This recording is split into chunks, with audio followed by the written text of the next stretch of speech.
안녕하세요. 김태훈 목사입니다. 빵집 목사의 뚜벅뚜벅 메시지. 오늘은 창세기 묵상 37번째. 왜 바리새인이 그렇게 욕을 먹는가? 왜 바리새인이 그렇게 욕을 먹는가?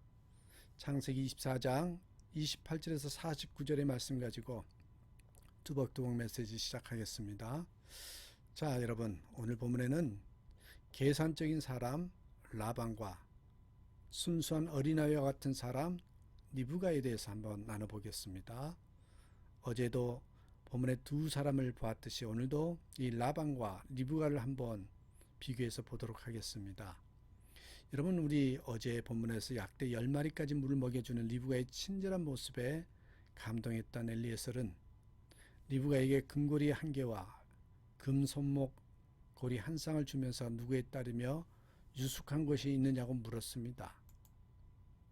리브가는 자기가 나홀의 아들 부두엘의 딸인데 우리 집에 집과 보리가 많고 유숙할 곳도 있다고 했습니다. 그 얘기를 듣고 그녀가 자기 주인 아브라함의 동생인 나홀의 손녀딸인 것을 알고 자신을 가장 적절하게 인도하신 하나님을 찬양하지요. 곧 리브가는 집으로 돌아가서 그 사실을 알렸습니다. 그 얘기를 듣고 가장 먼저 엘리에셀에게 달려간 사람이 바로 리브가의 오빠인 라반이었습니다. 리브가의 오빠 라반이 어떻게 합니까? 31절에 라반이 가로되 여호와께 복을 받을 자여 들어오소서. 어찌 밖에 섰나이까? 내가 방과 약대의 처소를 예비하였나이다. 라반은 엘리에셀에게 여호와께 복을 받은 자여 라고 축복을 빌어주고 엘리에셀의 일행을 위한 그 방과 약대의 처소까지 준비했습니다. 또한 본문 32절 말씀에 보면 라반은 엘리에셀이 집에 들어올 때 약대의 짐을 내리는 것을 도와주고 여러 명의 발 씻을 물까지 준비해 준 후에 풍성한 식탁까지 준비해 주었습니다. 왜 라반이 이렇게 친절을 베풀었을까요? 나중에 라반과 야곱과 벌어진 스토리를 통해서 우리 유추해 보면 이 라반은 물욕이 강한 사람이었음을 알 수 있습니다. 또한 본문 30절에 보면 그가 그 누이의 고리와 그 손의 손목 고리를 보고 라는 구절이 나와요. 그 구절을 보면 라반이 리브가에게 주는 그 금고리와 금 손목 고리를 보고 계산적인 마음을 가지고 엘리에셀에게 바로 환대했을 가능성이 크다는 것이죠. 요즘 말로 하면 계산적이면서 똑똑하다 이렇게 표현할 수 있겠어요. 여러분, 이런 씁쓸한 얘기가 있습니다. 이야기인데요. 어느 날 아들이 결혼을 하겠다고 선언을 합니다. 부모 앞에서 결혼하겠다고 선언한 아들. 전에 인사드렸던 그 친구와 결혼할래요. 아니, 그 아이는 친구라고 하지 않았느냐? 너 그 아이를 사랑하느냐? 아빠, 그것은 제 일이에요. 그 아이도 널 사랑하니? 교회도 안 다닌다면서. 그건 그 사람 일이고요. 그러면 결혼해서 어떻게 살려고? 너희들은 학생이잖아. 돈도 없고 집도 없잖아. 아빠, 그건 아빠 일이죠. 참 재미없는 시대입니다. 다 계산적입니다. 이런 풍조가 신앙세계에도 그대로 적용되고 있습니다. 그래서 신앙도 계산적으로 합니다. 어느 신학생이 성경을 읽다가 큰 소리로 아멘 하고 외쳤습니다. 마침 그 곁에 신학자가 지나가다가 그 모습을 보고 뭘 읽었기에 그러냐고 물었어요. 이스라엘 백성들이 홍해를 육지같이 지나가는 모습을 읽다가 너무 감격스러워서 아멘 했다고. 그렇죠, 신학자가. 이 친구야, 그것은 갈대밭이었어.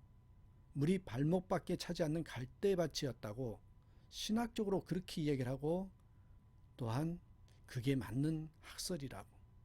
알았냐고. 그러면서 한심하다는 듯이 혀를 차면서 지나가요. 조금 있다가 이 학생이 더 크게 아멘 하고 소리쳤습니다. 길 가던 신학자가 또 뭐야? 또 뭘 읽었길래 그래? 하고 물었습니다. 더 큰 기적이 나와서 그렇습니다. 뭔데? 애국 군대가 도망가는 이스라엘 백성을 쫓아가다가 발목밖에 차지 않는 갈대밭에서 모두 빠져 죽었답니다. 이렇게 매사를 계산하다가 보니까 우리 삶 속에 기적이 일어나지 않는 것입니다. 그래서 우리의 믿음이 자라지 않고 성장하지 않는 것입니다. 계속해서 라반이 친절하게 종을 대접하고 먹을 것을 권하자 자기의 사연을 말하고 나서 먹겠다고 했습니다. 그리고 본문 34절에서 49절까지 자신이 아브라함의 종으로서 며느리감을 구하러 보내진 종이라고 밝히고 그때까지 있었던 일을 상세히 밝혔습니다. 그리고 리브가를 며느리로 보내어 주시겠느냐고 정중하게 요청을 하죠. 왜 리브가가 아브라함의 며느리감으로 선택을 받았습니까? 한번 여러분께 질문을 드려봅니다. 왜 리브가가 아브라함의 며느리감으로 선택이 받게 됐는지.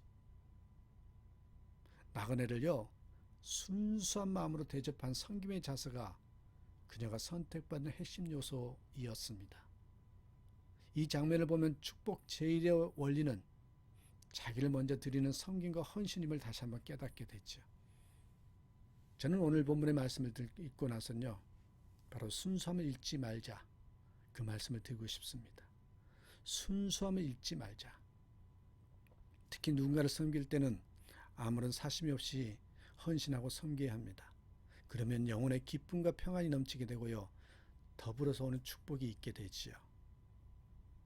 본문에 보면 라반도 엘리에셀을 잘 섬겼습니다. 그러나 계산적인 섬김이었다고 했지요. 반면에 리브가는 아주 사심 없이 나그네를 섬겼어요. 결국 금꼬리와 금 손목걸이를 얻게 되었고 나홀 성주조차도 비교할 수 없을 정도로 당대 최대 거부라고 할 수 있는 아브라함의 며느리까지 될 수 있었습니다. 우리는 신앙생활하면서 순수하게 진실하게 해야 합니다. 순수하고 진실하게. 물론 사람이기 때문에 욕심이 전혀 없을 수는 없지만 욕심이 없는 순수한 모습을 가지기에 힘써야 합니다. 그처럼 욕심이 없으면 욕심이 있는 사람보다 축복이 늦게 오는 것 같지만 나중에 보시면요, 욕심이 없이 순수하게 헌신하는 사람들에게 더 복이 임한 걸 보게 될 것입니다. 그래서 여러분, 우리는 어린아이와 같은 순수한 마음을 결코 잊지 말아야 합니다. 요새는 어린아이들도 어린아이 같지 않다고 합니다만 요새 아이들은 우리 때보다 훨씬 똑똑한 편이죠. TV를 보면 어떤 아이는 어린아이 행동이라고 믿을 수 없을 만큼 똑똑합니다. 그런데 너무 똑똑한 모습을 보면 차라리 우리 때가 낫다는 생각이 들고, 얼마 전에 선교사님으로부터 이 아프가니스탄 아이들의 순수한 모습에 대한 이야기를 들었는데요.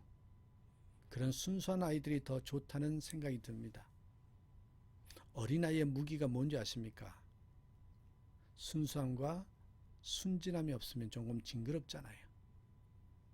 마찬가지로 하나님께서도 우리가 너무 똑똑한 척하면 징그럽게 생각하실 것 같습니다. 보통 어린아이가 어른이 되면서 늘어나는 것은 사기와 거짓말과 눈치라는 말이 있습니다. 신앙도 점차 순수함을 잃어버리고 거짓과 가식이 점점 많아질 수 있어요. 그러나 우리는 나이가 들고 경험이 많아도 순수함을 잃지 않도록 노력해야 됩니다. 그래야 하나님께서 계속 우리를 기뻐하시고요, 복이 되게 하십니다. 이 미술가들의 말에 의하면요, 피카소 있죠. 피카소는 그림 솜씨로 그림의 대가가 된 게 아니라 어린아이와 같은 마음 때문에 그림의 대가가 되었다, 이렇게 주장하는 사람도 있답니다. 피카소는 어린아이들과 자주 놀았고요, 어른이 되어서도 순수한 마음을 갖기 위해서 노력했다는 거죠. 그래서 기발한 발상이 많이 나왔다는 겁니다. 어느 날 생선을 다 먹으니까 가시가 남더래요. 장난기가 생겨서 가시에 물감을 칠해서 도화지에 딱 찍었습니다. 여러분 아십니까? 그 그림이 지금 한국의 서울의 아파트 한 채보다 비싸다고 합니다. 피카소의 그림을 보면 하늘이 파랗지 않습니다. 눈도 양쪽으로 대칭적인 모습으로 있지 않고요, 눈이 괴상망측하게 한참 떨어져 있습니다. 그런 초현실적인 그림들이 어린아이와 같은 마음에서 나왔다고 주장하는 거죠. 우리가 어린아이와 같은 마음을 가질 때 사람들은 어떻게 사나 하고 걱정하시겠지만 하나님은 그런 사람들을 누구보다도 더 복된 존재로 살아가게 하신다는 걸 여러분 믿으시기 바랍니다. 요즘 왜 사는 것이 점점 힘들어집니까? 뭐 정치가 그래서 그렇다기도 하고 경제가 어렵기 때문이라고도 합니다만 저 개인적인 생각, 오늘 본문을 통해서 깨달은 중요한 이유는 돈을 밝히고 계산하고 비교하면서 살기 때문입니다. 돈을 밝히고 계산하고 비교하면서 살기 때문이다. 한마디로 순수하지 못하기 때문입니다. 그러므로 우리가 살아가면서 가장 걱정해야 할 문제는 이 순수성을 잃는 문제입니다.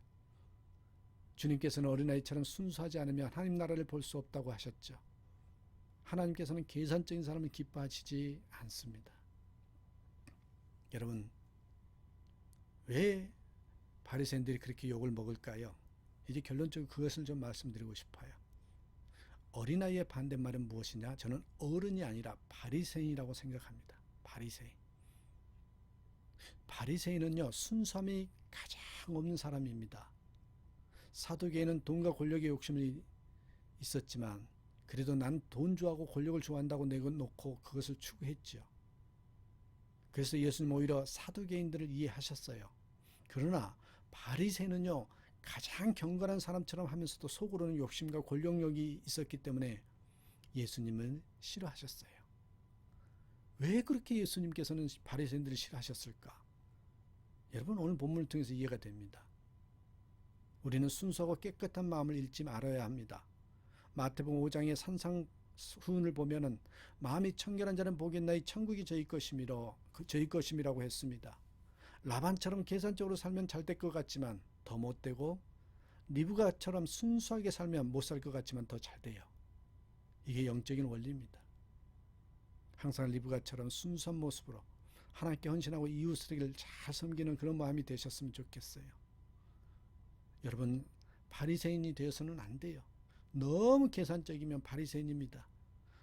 여러분, 겉으로는 아닌 척하면서 경건한 척하면서 속으로는 그렇게 계산하고 욕심과 권력욕이 있으면요, 여러분 정말 예수님이 싫어하신 것처럼 누구에게도 복이 되지 않는 그런 삶이 됩니다. 다시 한번 여러분께 부탁드립니다. 우리 다시 한번 주님이 주신 순수한 신앙을 잘 유지하고 변질되는 것이 아니라 날이 가면 성화되고 더 깨끗해지는 저와 여러분의 믿음, 신앙이 되셨으면 좋겠습니다. 오늘도 우리 선포하고 주님 앞에 나아가십시다. 하나님, 나는 예수님 때문에 행복해요. 나는 주님의 안에 있음으로 평강이 넘칩니다. 이렇게 고백하는 하루의 시작과 마무리가 되기를 주님의 이름으로 축복합니다. 감사합니다.